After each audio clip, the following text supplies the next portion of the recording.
그 강력한 전염성을 가진 코비드-19가 중국 우한에서 시작된 이후 중국 이외의 국가에서는 당국에서 가장 먼저 확진자의 숫자가 폭발적으로 증가하고 사망자가 속출하기 시작했습니다.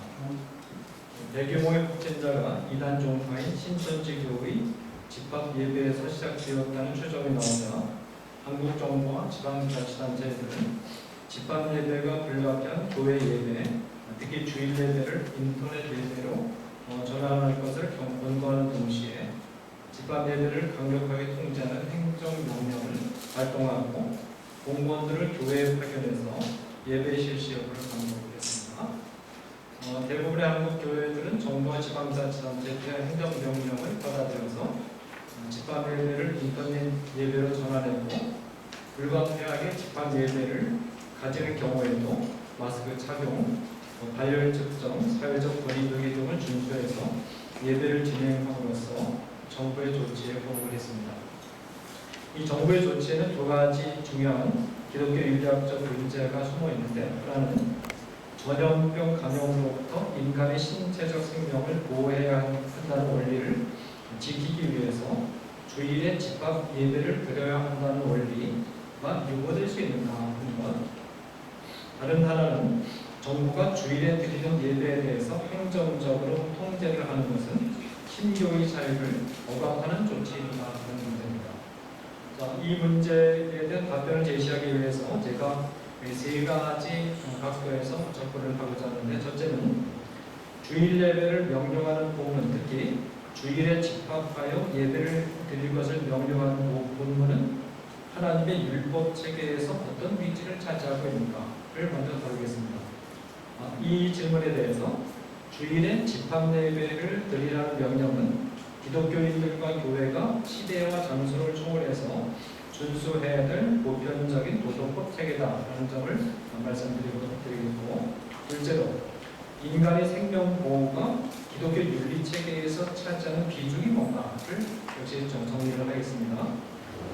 이에 대해서 저는 인간의 생명의 보호는 기독교 윤리학의 규범 체계에서 하나님의 주권적인 뜻을 제외한다면 다른 모든 규범들을 능가하는 최상의 규범이다 라는 말씀을 드리고, 셋째로 아디아코라는 없다는 이 원리는 생명보호와 주일 예배와의 관계에도 적용될 수 있는가 라는 질문을 제기하고, 이 질문에 대해서 아디아코라는 없다는 원리는 생명보호와 주일 예배와의 관계를 설명하는 과정에 딱 들어가는 원리는 아니다 라는 점을 말씀드리겠습니다. 넷째로 교회와 국가와의 관계에 대해서 교회 행정에 대한 국가의 개입은 정당한 것이며 그 정당하다는 그 범위는 어디까지인가 라는 질문에 대해서 인간의 생명 보호를 위해서 꼭 필요한 불가피한 경우에 국가가 교회에 대해서 행정 조치를 취할 수 있지만, 그러나 그 방법에 있어서 현 정부가 취하는 그 방법에는 문제가 있다라는 점을 지적하려고 합니다. 첫째로 주일 집합 예배에 대한 성경의 가르침을 잠깐 정리하겠습니다. 이 주일 예배에 대한 성경의 가르침을 이해하기 위해서는 안식일 계명이 하나님의 율법 체계에서 차지하는 위치를 아는 것이 필요한데, 이 개혁신학의 정통은 모세율법을 의식법, 시민법 그리고 도덕법으로 분류를 합니다. 그래서 의식법은 종교적 의식과 관련된 규정들을 충분하는 율법 체계로서 장차 오실 예수 그리스도 그리고 예수 그리스도와 함께만 하나님 나라와 교회를 예표하는 상징으로 구성되어 있어서 그 상징들은 예수 그리스도가 오심과 더불어 완성되었기 때문에 신약시대 이후에는 문자 그대로 지킬 부분은 없다라는 것. 시민법은 이스라엘이라는 특수한 신정사회를 유지하는 필요한 실정법인데, 이 시민법 규정들은 신정사회인 이스라엘 사회와는 다른 시대와 문화 안에서 살아가고 있는 사회에 자꾸적으로 적용되어야 하는 것은 아니다라는 것. 도덕법은 사랑의 대강령, 황금률, 십계명, 그리고 성윤리에 관련된 명령들, 동성애에 관련된 명령들이 여기 포함이 되겠죠. 이것이 도덕법인데, 이 도덕법은 시대와 장소를 초월해서 모든 시대의 모든 기독교인들에게 보편적으로 적용되어야 할 절대적인 기본들인데, 바로 안식일 계명이 십계명 여기에 소속되어 있다는 것입니다. 안식일 계명을 절대적 규범으로 받아들여서 시행하고자 할 때 제기되시는 문제는 10계명은 토요일을 안식일 준수의 날로 제시하였음에도 불구하고 신약시대 이후에 일요일을 안식일을 준수하는 날로 전환하여 지키는 교회의 관행은 안식일 규정이 10계명 도덕법인 10계명 안에 있음에도 불구하고 보편적인 도덕법이 아닌 의식법을 의미하는가 하는 것입니다. 이에 대해서 이제 쭉 내려가서 다음 문단 밑에서 한 10번째 줄에 후치우스 개혁신학자인 후치우스의 견해를 잠깐 말씀드리겠습니다. 일곱째 날에서 주일로의 전환은 교회법에 의해서 일어나는 것이 아니고 하나님의 법에 의해서 일어나는 것이며 주의 날은 교회의 전통으로부터 온 것이 아니라 성경으로부터 온 것임을 강조했습니다. 후치우스는 안식일법은 의식법이 아니라 도덕법임을 확고하게 강조했는데 그 가장 중요한 근거는 이 법이 만나 사건 때 처음 주어진 법이 아니라 태초의 창조의 법에 근거한 것이라는 사실임을 강조했습니다.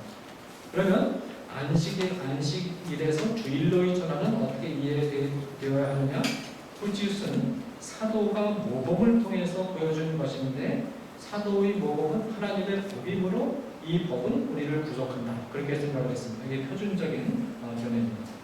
아베시우스는 그리스도 자신이 안식 후 첫째 날에 제자들에게 나타났다는 요한복음 20장의 기록을 중시했습니다. 그러면 안식일 혹은 주일에 해야 될 일은 무엇이냐?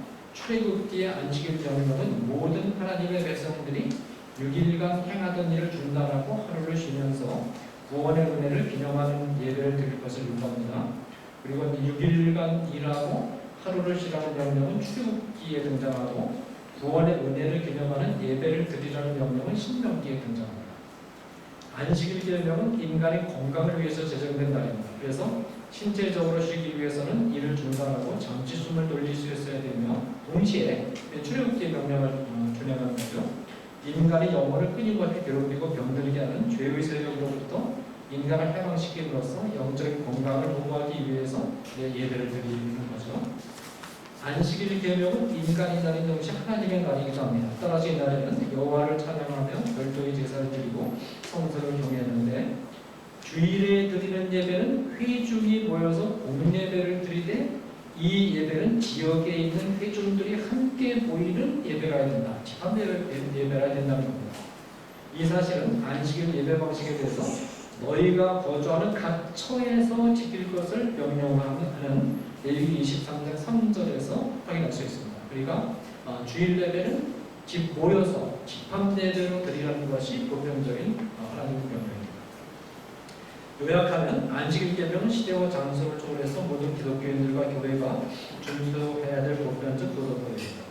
구약시대에 일곱째 날을 안식일로 지키던 갈대에는 계시기관인 사도들의 모범을 통해서 예수 그리스도의 부활을 기념하는 날로 방식만 바뀌었을 뿐 보편적인 도덕법으로서 지키는 변함없이 일입니다. 이 날에는 불신자들의 모임으로부터 떠나서 신자들이 반드시 한 지역에 모여서 예배를 드리도록 규정되어 있습니다. 현재 사용된 용어로 변하자면 집합 예배를 드리라는 것입니다. 주일에 신자들이 따로 모여서 집합 예배를 드리라는 명령은 모든 시대의 모든 기독교인들과 교회가 준수해야 될 명령입니다. 두 번째로 인간 생명의 보호와 기독교 윤리에 대해서 말씀드리겠습니다. 인간의 생명을 보호하는 데는 기독교 윤리에서 어떤 비중을 차지하는가? 인간의 생명의 보호는 기독교 윤리에서 하나님의 주권적인 뜻이 나타나는 경우를 제외하면 가장 중요하고 무거운 규범적 가치를 지닙니다. 하나님의 명시적인 명령이 인간의 생명을 파괴를 명령한다면 그 명령은 인간의 생명을 보호해야 한다는 원리에 선행합니다. 그래서 하나님께서 아브라함에게 이삭을 제물로 바치라는 명령처럼 그리고 또 순교의 경우도 하나님의 뜻이 인간 생명 보호의 원리로 선행하는 경우죠. 그러나 명시적인 하나님의 뜻이 존재되지 않는 한 인간의 생명을 보호하는 원리는 다른 어떤 원리보다도 무겁다는 것. 우선 첫째로 예수 그리스도께서 행하신 가장 중요한 사역인 구속 사역이 인간의 생명을 살리는 목적이었다라는 점을 신학적 근거로 제시해주고요. 둘째로 창세기 9장 6절에는 고의적으로 사람을 죽이는 자에 대한 형벌 규정이 등장하는데 창세기 9장 6절은 노아의 언약 속에 있는 거거든요. 노아의 언약은 그 노아가 이제 인류를 대표해서 이 명령을 받았기 때문에 종말의 날까지 지켜야 될 보편적인 규정입니다. 그 규정 안에 사람의 생명을 죽인 자는 사형을 당해야 된다라는 보편적인 형법적인 원리가 천명되어 있는데, 이것은 뭐냐면 그만큼 인간의 생명의 결과가 중요하다 그런 뜻이겠죠. 실제로 예수님은 그 안식일 예배 중에도 사람의 생명이 위험에 처했을 때는 사람의 생명을 구하는 일을 거침없이 행하심으로써 사람의 생명을 보호하는 일은 안식일 계명을 준수하는 일보다 선행하는 일임을 분명히 선언하셨습니다. 그래서 이제 안식일 예배 중에 손 마른 사람을 고쳐주셨죠. 그 다음에 또 안식일 강론 중에 18년 동안 불신일로 앓으면서 호흡을 다쳐서 조금 더 펴지 못한 여자를 보시고 바로 치유해 주시기도 하셨고, 또 누가복음에 보면 추정병에 걸린 사람을 치유해 주시기도 하셨고, 특별히 마가복음 12장 23절 이하에 보면 안식일에 배가 고픈 제자들이 밀 이삭을 잘라 먹으면서 허리를 달래는 것을 보고 바리새인들이 비판했을 때 예수님께서 그것을 허용하셨습니다. 요약하면 인간의 생명을 보는 절대적으로 우선하는 기본적 명령이기 때문에 안식일 계명의 준수라는 또 다른 보편적이고 절대적인 가치와 충돌을 일으키는 경우에 안식일 계명이 이루어집니다. 실제로 아디아코라는 없다는 기독교의 원리, 한국교회는 코비드19의 감염으로 초래될 수 있는 인간 생명의 위협 때문에 주일에 드리는 집합 예배를 인터넷 예배로 대신했습니다. 그러나 상당수의 교회들은 안식일 계명이 보편적이고 절대적인 계명이라는 점을 중시해서 집합 예배를 진행했습니다. 물론 일부 교회가 마스크, 손 씻기, 사회적 거리두기 등의 예방수칙을 지키지 않은 교회가 있긴 했지만 대다수의 교회들은 예방수칙을 철저하게 준수하면서 집합 예배를 진행했습니다. 이 경우에 어느 한쪽을 일방적으로 잘못되었다고 비판하기가 어렵습니다. 그러면 이 문제는 기독교 인력에서 전통적으로 받아들여온 원리인 아디아코라는 없다는 윤리적 원리로서 설명할 수 있는 것인가? 이 아디아코라는 부정을 뜻하는 아에다가 다른 것을 뜻하는 디아코라가 결합되어서 차이가 없는 것들이라는 자꾸적인 의미를 짓는데, 이 용어는 율약에서는 선하다 혹은 악하다고 말할 수 없는 사물들이나 행위들, 보다 구체적으로 말해서 선과 악의 중간에 놓여 있는 것으로서 그 자체는 하나님에 의해서 명령되거나 금지되지 않는 것을 뜻합니다. 아디아코라가 싫지 않느냐의 문제는 하나님의 계명의 규범적 지도 안에 들어오지 않는 삶의 현실이 있느냐의 문제입니다. 이 아디아코라는 스토아학파가 선과 악의 중간에 위치해서 유익도 해악도 가져다 주지 않는 것들을 아디아코라는 제3의 그룹으로 분류한 데서 시작이 되었는데, 기독교교회는 우리의 삶의 극히 작은 부분도 선악의 근본이라는 범죄로부터 벗어날 수 없다고 파악합니다.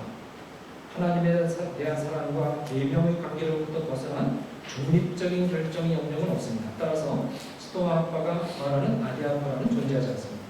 그러면 하나님의 계명이 명령하지도 않고 그렇다고 금지하지도 않은 일들이 있음을 말하는 성경의 가르침은 어떻게 해석해야 되느냐? 예를 들어서 결혼은 하는 것이 허용되어 있지만 금지되지도 않습니다. 유상진물에게 바쳤던 고기를 먹는 것이 허용되어 있으나 먹지 않는 것이 금지된 것도 아닙니다. 어떤 날을 하나님 앞에서 특별히 구별된 날로 지켜도 좋으나 모든 날을 동일하게 여기고 특별히 구별하지 않는 것이 금지된 것도 아닙니다. 그러나 이 일들 가운데 어떤 일도 하나님 그리고 이웃에 대한 관계로부터 벗어날 수 없습니다. 이런 행위들 그 자체가 선한 것이거나 악한 것은 아니기 때문에 어느 한 편이 다른 편을 정죄해서는 안 됩니다. 그러면 이와 같은 아디아코라의 원리는 코비드19로 인한 주일 예배 방식의 변경 문제에 적용하는 것이 가능하냐? 아디아코라는 없다는 원리와 코비드19와 주일 예배 방식의 변경의 문제의 근본적인 차이는, 이 아디아코라는 없다는 원리의 경우는 상반되는 두 입장에 대해서 성경이 보편적 도덕법의 권위로 직접적으로 허용하거나 금지하지 않는 반면에, 후자의 경우는 두 입장, 생명보호와 주일 집합 예배가 모두 절대적인 보편적 도덕법에 의해서 직접적으로 명령되고 있다는 것입니다.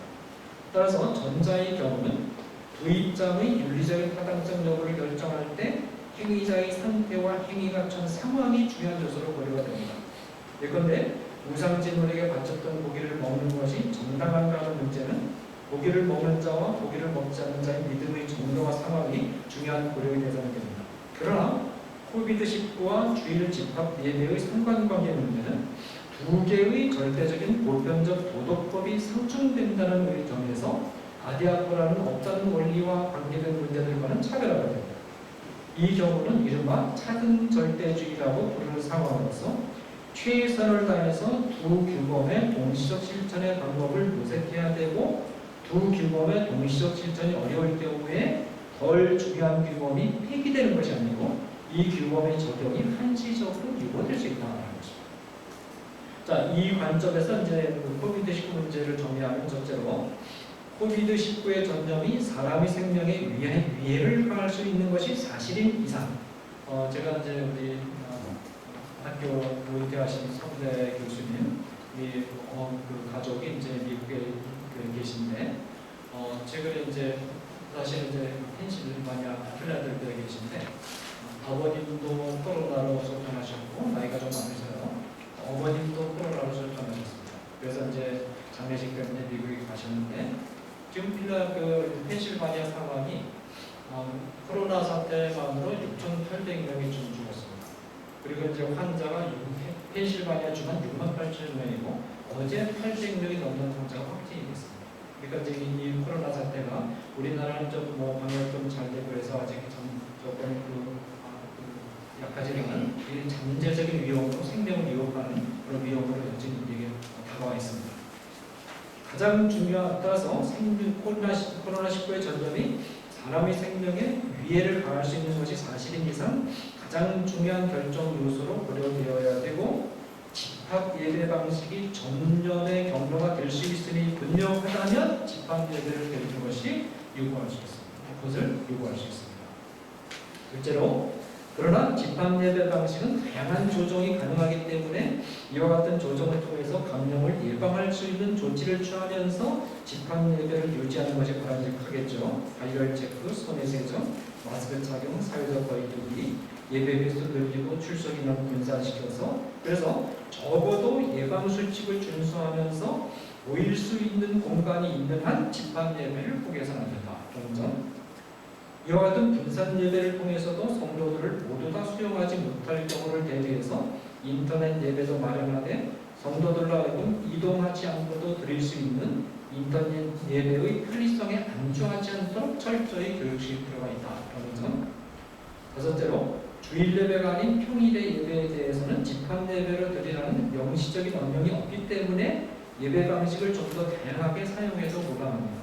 그러나 이 예배도 모이기를 피하는 어떤 사람의 습관과 취하지 말라는 권고에 따라서 가능한 집합 예배를 드리도록 힘쓰는 것이 바람직합니다. 자, 그다음 이제 교회와 국가의 관계에는 제가 이제 쭉 교회란 무엇인가, 국가란 무엇인가를 개혁신학적 원리에 따라 쭉 설명했는데 전부 번복하고요. 내 마지막 문단 요약 그 문단만 읽으면 되겠습니다. 나가는 날 전에 그 두 문단이 있거든요. 그 두 문단을 읽으면 그 앞에 내용은 그냥 다 여기 정리가 됩니다. 영역 주권론의 관점에서 볼 때 국가는 교회를 포함한 사회 기관들 위에 군림한 기관이 아니라 하나님으로부터 받은 고유한 주권과 법에 의거해서 옆에 그리고 나란히 존재하는 기관으로서 서로 유기적인 관계 안에 있으나 교회가 국가의 고유한 영역에 간섭하면 안 되듯이 국가도 교회의 고유한 영역에 간섭해서는 안 됩니다. 국가는 법과 강제력의 차원에서 죄를 통제하고 정의를 구현함으로써 사회 전체의 안전과 건강을 추구하는 기관이며 교회는 영적이고 도덕적인 차원에서 죄를 통제하고 회원들의 영적인 안전과 건강을 추구하는 기관입니다.